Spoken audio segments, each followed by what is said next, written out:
आज हम क्या जानना चाहते हैं कि 27% का जो टैरिफ लगा है उससे पूरा भारत का स्टॉक मार्केट हिल चुका है, जिस पर हमारे मध्यम वर्गों की खून पसीने की पैसे जमे हुए हैं। उनका क्या? वही स्टॉक मार्केट जिस स्टॉक मार्केट में प्रधानमंत्री मोदी जी और गृह मंत्री अमित शाह जी ने कहा था निर्वाचन से पहले निवेश करो निवेश करो, आज पिछले 6-7 महीने में क्या हो रहा है स्टॉक मार्केट में? लोगों का कितना पैसा चला गया। स्टॉक मार्केट किस प्रकार से गिर रहा है, आज भी गिर रहा है। पर प्रधानमंत्री मोदी जी जैसे आदरणीय प्रमोद तिवारी जी ने कहा थाईलैंड में है। हम बार बार मांग करते हैं लोकसभा में कि आप विदेश मंत्रालय का आप उस पर चर्चा करो डिमांड फॉर ग्रांट्स के द्वारा। अगर सच में प्रधानमंत्री मोदी जी विश्व गुरु हैं तो विदेश मंत्रालय पे चर्चा से क्यों भागते हैं? विदेश मंत्रालय के डिमांड फॉर ग्रांट्स को लेकर लोकसभा में 2 बार चर्चा हुई है और दोनों बार जहां तक मेरी जानकारी है यूपीए सरकार के 2010 और 2011 में हुई। उसके बाद प्रधानमंत्री मोदी जी की सरकार 2014 से है, लेकिन 56 इंच के सीने वाली ये सरकार ने एक बार भी विदेश मंत्रालय को यहां पर चर्चा होने नहीं दिया। किस बात से डरते हैं? क्या उनको डॉक्टर जयशंकर पर विश्वास नहीं कि वो बात रख पाएंगे? क्या वो हमारे सवालों का उत्तर नहीं दे पाएंगे? क्या ये उनके मन में शंका है? आज अमेरिका के 27% टैरिफ्स को लेके भारत सरकार की क्या रवैया है? उसी की मांग कल राहुल जी ने की, पर सरकार की तरफ से सदन में कोई स्पष्टता नहीं। आज सोने का दाम बढ़ गया है, लेकिन प्रधानमंत्री मोदी जी के लाए हुए सॉवरेन गोल्ड बॉन्ड स्कीम आज वो भी खत्म हो चुकी है, तो उसमें भी लोगों को राहत नहीं मिल सकती। प्रधानमंत्री मोदी जी आज मोहम्मद यूनुस साहब से मिले, बांग्लादेश के चीफ एडवाइजर से। जिस चीफ एडवाइजर ने कुछ ही दिन पहले क्या कहा कि चीन के द्वारा भारत के उत्तर पूर्वांचल के अंदर वहां पे निवेश होना चाहिए।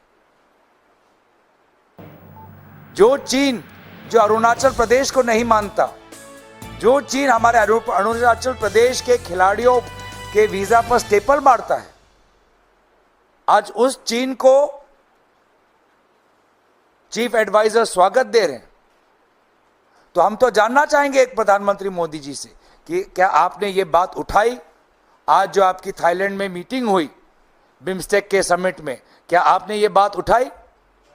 आपने तो एक अच्छा पत्र लिखा कि बांग्लादेश में जिस प्रकार से हिंदू अल्पसंख्यक है उनकी चिंता वर्तमान की बांग्लादेश के इंटरिम गवर्नमेंट को लेनी चाहिए।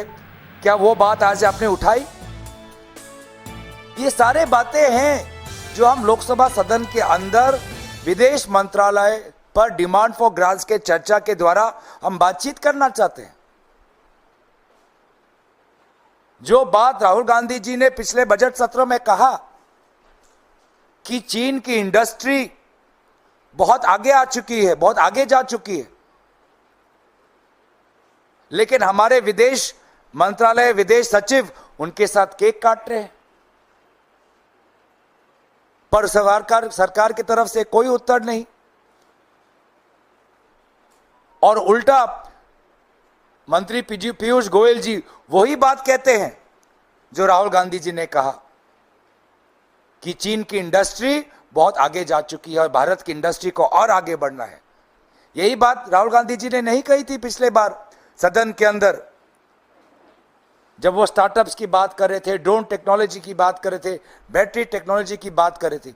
उसी बात को आज सरकार के और प्रधानमंत्री मोदी जी के करीब मंत्री पीयूष गोयल जी वही बात उन्होंने एक इंडस्ट्री के समिट में कही।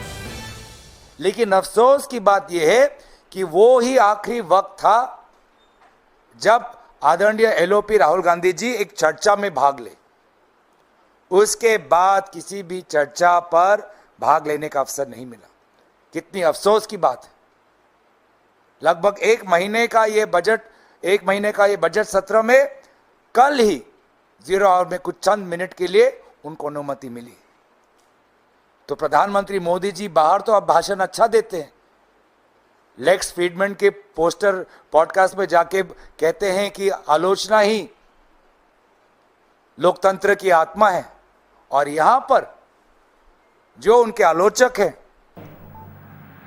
चाहे एलओपी राज्यसभा नेता प्रतिपक्ष राज्यसभा हो, चाहे नेता प्रतिपक्ष लोकसभा हो, चाहे सीपीपी चेयरपर्सन हो, उन्हीं को आज बोलने से उनको रोकते हैं और उनके कही हुई बातों को नकारने की कोशिश करते हैं।